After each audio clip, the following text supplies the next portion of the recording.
But now I want to bring Yomi into this conversation, and then we have Kwanzaa last, which starts on December 26th That's correct. through January 1st, correct? That's correct. And tell us a little bit about Kwanzaa. Kwanzaa is here. Kwanzaa is here. Red, black, green. Red, black, green. We light a candle every night. For 7 days we celebrate. The holidays filled with so much light. Kwanzaa's here. All right, so I'll just speak generally. So Kwanzaa started in the 60s.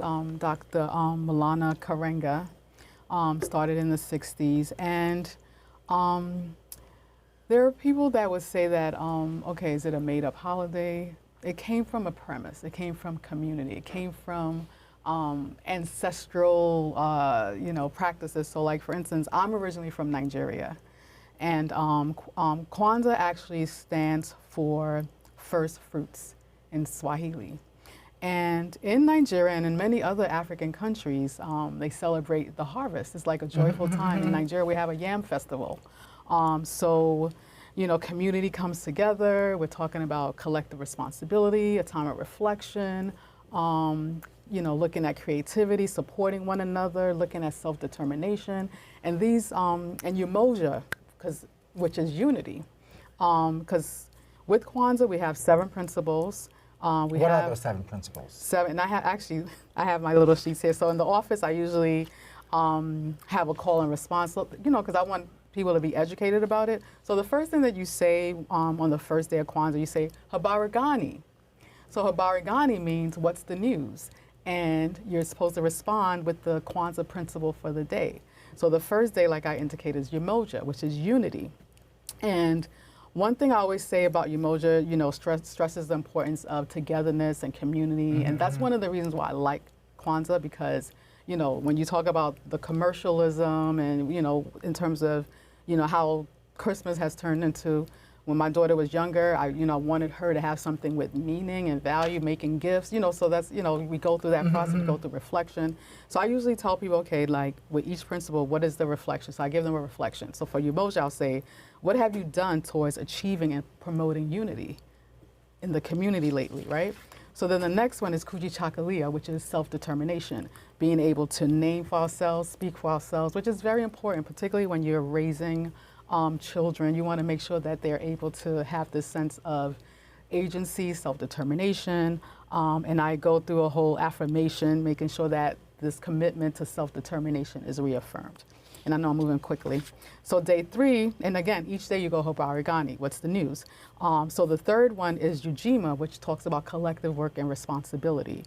Just ensuring that together we come together as a community to pool our resources. And one of the things I always reflect on with ujima is, the whole concept of it takes a village to raise a child. So when I think about this principle, that's what comes to mind. I should have showed them, but I can put it up on the screen. Oh yeah. So day 4 is Ujama, which is cooperative economics. So the Black community spends a lot of money. Just ensuring that we're supporting one another. And there's a quote that I even use from Nelson Mandela when he says, "Money won't create success. The freedom to make it will." So having people look at, okay, what have you incorporated from Ujama into your daily living? What have you done to support your community? Have you gone to Black businesses? Those kind of things. What kind of investments have you made in your community? So this is my Ujama. And then day 5, Nia, which is purpose. Which is very, very important. Even like in the Asian community, we always talk about, just reflecting on your purpose. What is your life's purpose? What is your destiny? Are you embracing purposeful living? Are you doing things that are intentional that will align with, fulfilling that purpose? So that's Nia. So principle 6 for day 6 is Kaumba, which means creativity. And with Kumba, we're doing as much as we can in the way that we can in order to leave our community more beautiful and beneficial than we inherited it. And when I think about that, I also think about wearable art and just the beauty that that brings and the joy that that brings. And you have such a beautiful dress. I do want to show my audience the back of your dress because it's gorgeous, and you have gorgeous earrings. So here's Yomi's dress, which is a celebration of also African art.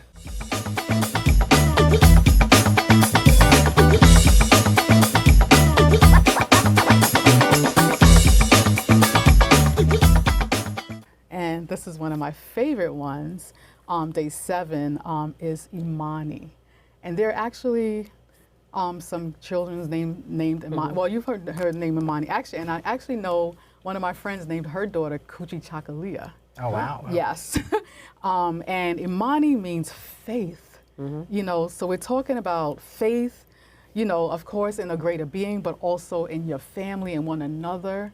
You know, just having that sense of trust, looking at psychological safety, you know, those kind of principles just resonate with me. So this is my whole, and I always put these on my door. So like this picture right here, this is when I actually went to Senegal a couple of years ago. And I went to Gorée Island, which is one of the slave ports that they took, you know, slaves. So yeah, that's Imani faith. And as I mentioned, there are different items that we use. We have the Kanara, and We have the menorah. right? And then we have the 7 candles. The Umoja candle is the black candle that, you know, we light first, and we use that to light the other candles. The other candles are red and black, because the colors for Kwanzaa, red, black, green. Okay. You know, so red. Is there a reason why those colors were picked? So black to represent the people, green to represent the land. You know, and red represents, you know, just when you're looking at the greater community in terms of, you know, what we have experienced as a people. So those are the colors. Thank you for watching the clip. Please don't forget to subscribe to my YouTube channel, and also stay tuned for more In the Cann with Carmella Cann.